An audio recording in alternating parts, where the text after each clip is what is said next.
Salut à tous, salut à toutes, j'espère que vous allez bien. Aujourd'hui je vais vous montrer comment nettoyer votre capteur chez vous. Sur un appareil photo hybride comme par exemple ici c'est un Sony A7 III, en fait on n'a rien qui protège le capteur, il n'y a pas de miroir comme sur les réflexes. Donc on peut très rapidement avoir des poussières qui s'accumulent et qui s'incrustent à chaque fois qu'on change un objectif par exemple, donc ça peut être vachement bien de savoir nettoyer son capteur de chez soi. Ça peut faire un peu peur mais c'est pas aussi compliqué que ça en a l'air, c'est parti.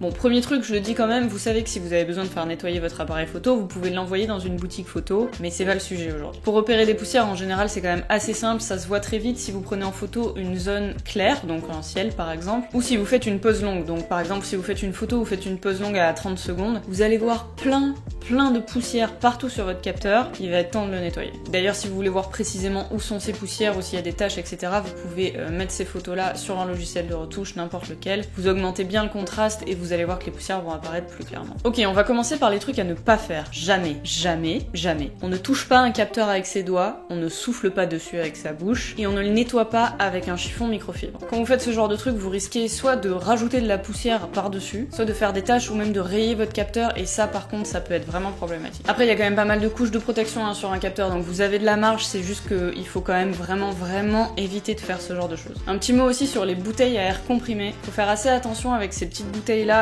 ça peut vous servir vraiment pour un ou deux coups, mais en fait dès que l'air commence à refroidir, vous allez vraiment mettre de la condensation sur votre capteur, il faut faire vachement attention. Franchement, évitez d'en utiliser en fait, si vous avez le choix, il vaut mieux faire autrement. Mais si jamais vous avez que cette option là, c'est vraiment un coup, deux coups et terminé, parce que sinon vraiment vous allez mettre du liquide ou de la condensation sur ce que vous êtes en train d'essayer de nettoyer. Ok, on va enfin pouvoir parler des bonnes choses à faire maintenant. Première chose, il va vous falloir une poire soufflante.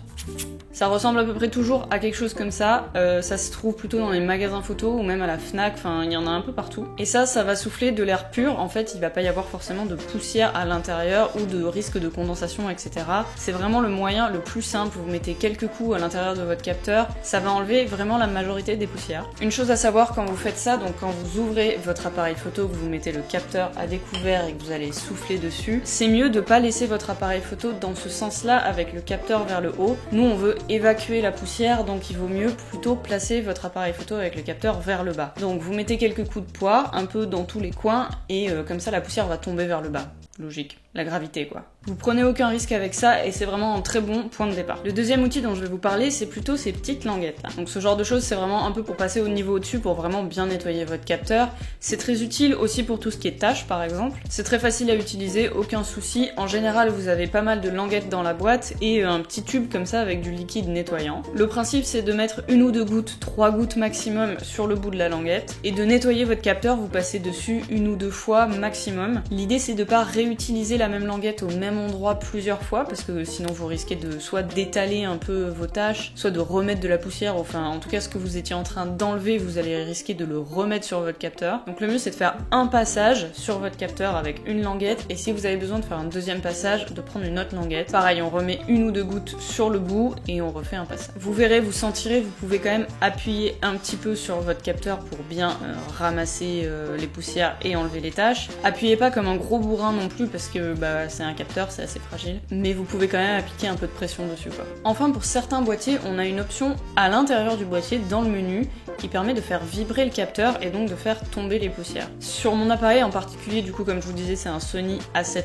III, il faut aller dans le menu réglage 2 et il y a un truc qui s'appelle le mode nettoyage. Quand vous le déclenchez, vous allez voir en fait que votre boîtier il va vibrer, donc ça fait vibrer le capteur, les poussières vont tomber et après on va vous demander de mettre l'appareil hors tension et de le rallumer. Donc ça c'est un réglage qui est assez cool, je crois que ça existe aussi chez Canon. Pour les autres marques je sais pas, mais ça vaut le coup de se renseigner s'il y a un réglage équivalent. Ça peut être pas mal si vous n'avez pas votre poire sur vous, que vous êtes en tournage ou quelque chose comme ça, ou que vous avez vraiment des poussières qui vous gênent. Par contre le truc que je sais pas, c'est où vont ces poussières là une fois qu'elles sont tombées. Je sais pas, j'imagine que dans le doute il vaut mieux garder encore une fois votre appareil photo avec le capteur vers le bas. Donc je sais pas vraiment ce qui se passe à l'intérieur, mais en tout cas c'est quand même pas mal, ça peut vraiment vous dépanner. C'est un réglage vraiment à tester, à utiliser si besoin. Donc pour tout ce qui est nettoyage et entretien du matériel, vous avez aussi ces petits chiffons là qui sont des chiffons microfibres, ou par exemple ce genre de pinceau là, c'est des pinceaux tout doux, c'est hyper agréable. Mais ce genre d'outils là ils sont plutôt utilisés pour nettoyer soit vos optiques, soit l'extérieur du boîtier, l'écran, etc.